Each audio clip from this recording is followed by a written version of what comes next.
Assalamualaikum warahmatullahi wabarakatuh. Selamat pagi anak-anak, semoga kalian tetap sehat, tetap semangat dalam mengikuti pembelajaran kimia. Pada kesempatan ini, kita akan membahas sel volta dan deret volta. Kompetensi dasar yang harus kalian kuasai adalah bisa menjelaskan proses yang terjadi dalam sel volta dan menjelaskan kegunaannya. Nah, sebelum kita lebih jauh membahas sel volta, mari kita bahas terlebih dahulu apa itu eh, sel volta dan prosesnya, serta mengapa terjadi eh, reaksi redoks menghasilkan listrik pada sel volta. Nah, terlebih dahulu kita bahas deret volta. Tapi sebelum itu, kalian harus tahu dulu apa itu sel volta. Dalam keseharian, sel volta kalian jumpai dalam bentuk batu baterai, aki atau akumulator pada mobil maupun pada kendaraan bermotor lainnya. Sel volta itu adalah suatu sel di mana terjadi perubahan reaksi redoks yang spontan yang menghasilkan arus listrik. Ulangi lagi, perubahan reaksi redoks yang spontan yang menghasilkan arus listrik. Pada slide ini, kalian lihat ada rangkaian sel volta, ada dua reaksi atau dua larutan yang diisi dengan contohnya ZnSO4 1M, CuSO4 1M. Ada dua elektroda yang dicelupkan, yaitu elektroda logam Zn dan logam Cu. Dan ini adalah amfometer untuk mengetahui berapa listrik yang dihasilkan pada reaksi redoks secara spontan. Dan untuk mengalirkan elektron dari reduksi ke oksidasi atau dari yang mengalami oksidasi ke yang mengalami reduksi, kita hubungkan dengan jembatan garam. Baiklah, rangkaian sel volta, kalian harus mengetahui ternyata ada anoda, ada katoda. Anoda dihubungkan dengan kutub listrik positif, kutub negatif, dan katoda pada kutub positif. Dan harus kalian tahu bahwa pada elektroda anoda mengalami oksidasi, pada katoda mengalami reduksi. Nah, secara singkat, ini contohnya logam Zn mengalami oksidasi, melepaskan dua elektron, dan elektronnya dialirkan melalui jembatan garam diterima oleh larutan Cu2+. Sehingga larutan Cu2+ setelah menerima dua elektron akan menghasilkan logam Cu. Ini di katoda dan yang ini adalah di anoda.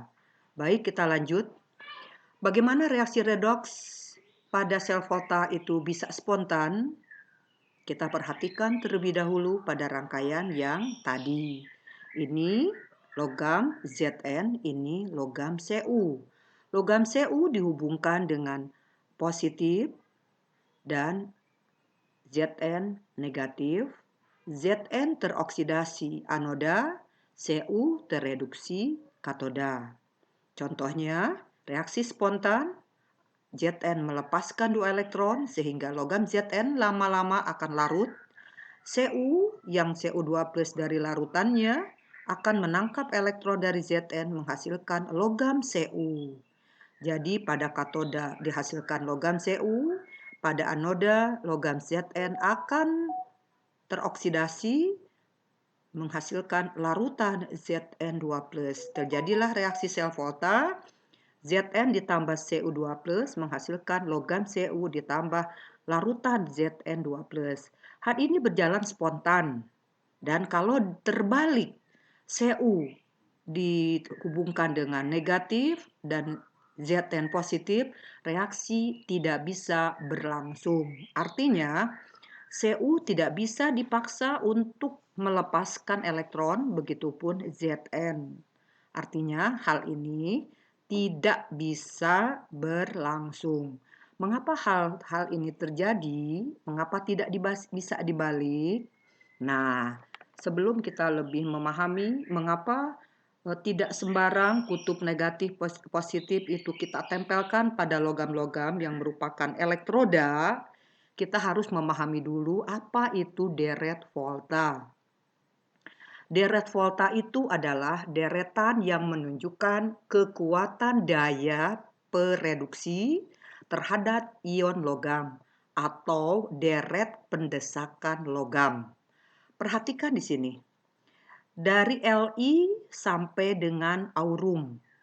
Masih banyak logam-logam yang tidak disebutkan di sini, tetapi alangkah baiknya kalian bisa menghafal. Li adalah pereduksi terkuat. Artinya Li tidak bisa mengalami reduksi.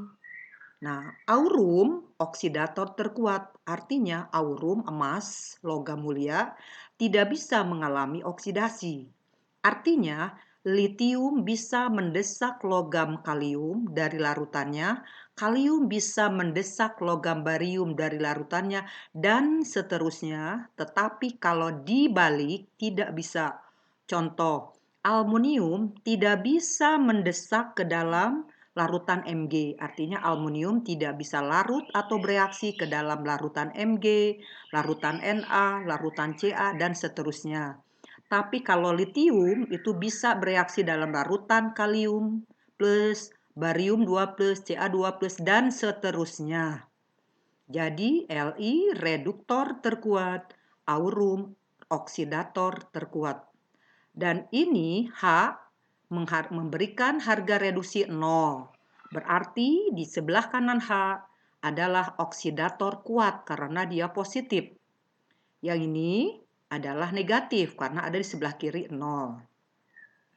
Makin ke kanan makin positif atau makin ke kanan makin mudah mengalami reduksi. Disebutlah dengan oksidator. Atau daya desak logam makin kecil. Kalium daya desaknya lebih kecil ketimbang litium. Dan seterusnya, bahkan kalium tidak bisa mendesak litium. Barium tidak bisa mendesak kalium dan litium dan seterusnya.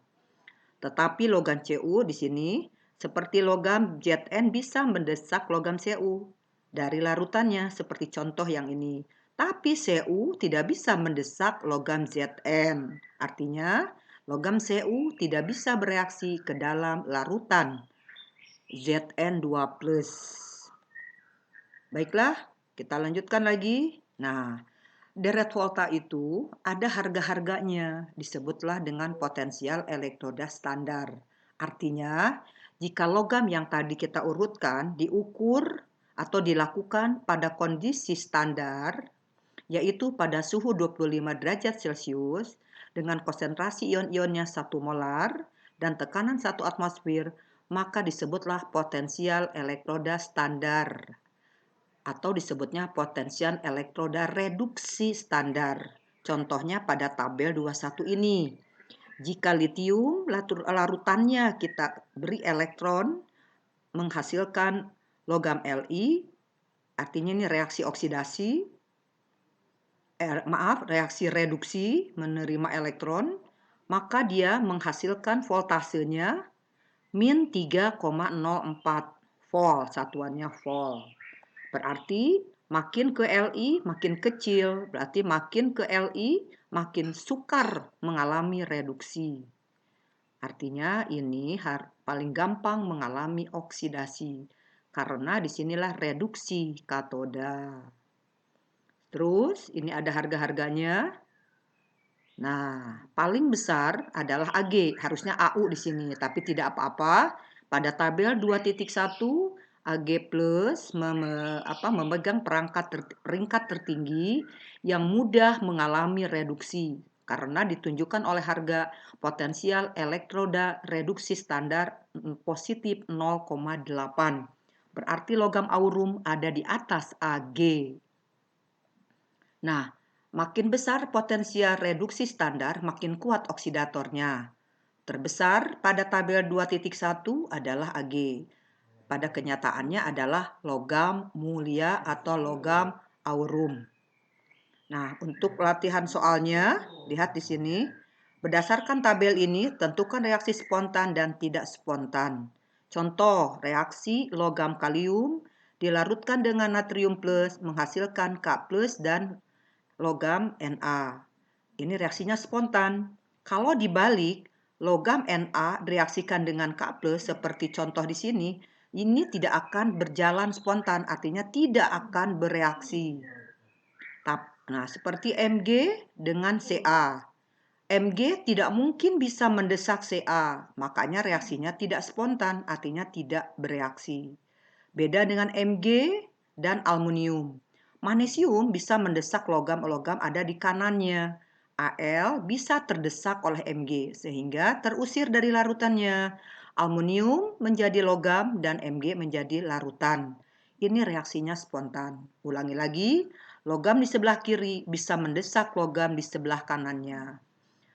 Barium bisa mendesak tetapi tidak bisa mendesak K dan Li menjadi logamnya.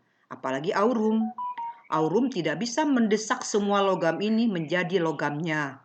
Jadi aurum tidak bisa bereaksi dalam larutan yang ada di sebelah kiri ini semua. Mengerti ya? Baiklah, kita lanjutkan kembali. Perhatikan sel volta yang tadi Zn dengan Cu. Ini contoh adalah sel volta dengan elektroda aluminium dan logam timah atau Sn dengan larutan NaCl2 dan ini dengan larutan AlCl3. Mengapa pada gambar ini aluminium bermuatan negatif sedangkan timah bermuatan positif? Kembali lagi kepada deret volta. Tetapi kalau deret volta itu sulit dihafalkan, maka kita pakai contoh soal dari data 2.1. Aluminium jika direduksi, potensial reduksi standarnya min 1,66. Sn2+ menghasilkan min 0,14 volt. Dari sini kalian bisa menganalisa manakah yang jadi katoda, manakah yang menjadi anoda. Ingat, ini adalah anoda yang bermuatan negatif mengalami oksidasi. Berarti yang lebih kecil mengalami oksidasi, yang lebih besar mengalami reduksi. Makanya karena ini oksidasi, sebagai anoda muatannya positif, yang lebih besar katoda muatannya positif. Ulangi lagi, yang lebih besar voltasenya pasti katoda karena positif. Yang lebih kecil ini negatif pasti anoda. Yang kecil oksidasi, yang besar reduksi. Maka untuk mengetahui berapa listrik yang dihasilkan pada reaksi redoks secara spontan pada sel volta, rumusnya adalah E0 katoda dikurangi N anoda. Yang besar potensialnya dikurangi yang kecil potensial reduksi standarnya. Maka dihasilkanlah berapa, kita masukkan harganya. Jadi min 0,14 dikurangi minusnya tetap dibawa karena ini adalah angka ini tidak boleh kita tinggalkan.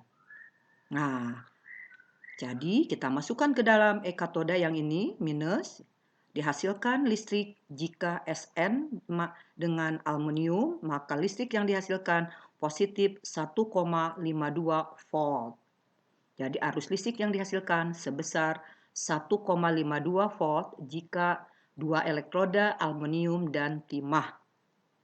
Nah, pada sel volta dengan menggunakan logam Sn dan larutan Sl2 dan logam Al dalam larutan AlCl3, kita simpulkan elektron mengalir dari aluminium ke Sn karena potensial reduksi standar Sn lebih besar daripada potensial reduksi aluminium. Ingat, elektron mengalir dari harga yang kecil ke yang besar. Yang mengalami oksidasi ke mengalami reduksi. Pada logam Al terjadi oksidasi, logam Sn terjadi reduksi. Maka diagram sel voltanya secara singkat kita gambarkan seperti ini. Katoda, anoda. Sn terreduksi dari 2+ ke logam, oksidasi dari logam ke larutan. Ingat, dari larutan ke logam reduksi, dari logam ke larutan adalah oksidasi. Katoda, anoda. Ini adalah diagram selnya. Kita lanjutkan. Nanti di UKBM 4, baca lebih lengkap dan kerjakan kerjakan latihan-latihan soalnya. Jawab reaksi spontan atau tidak dan tentukan berapa sel-nya. Baiklah, demikian pembahasan tentang sel volta dan deret volta. Mudah-mudahan kalian memahaminya dan tetap semangat. Terima kasih atas perhatian kalian. Wassalamualaikum warahmatullahi wabarakatuh.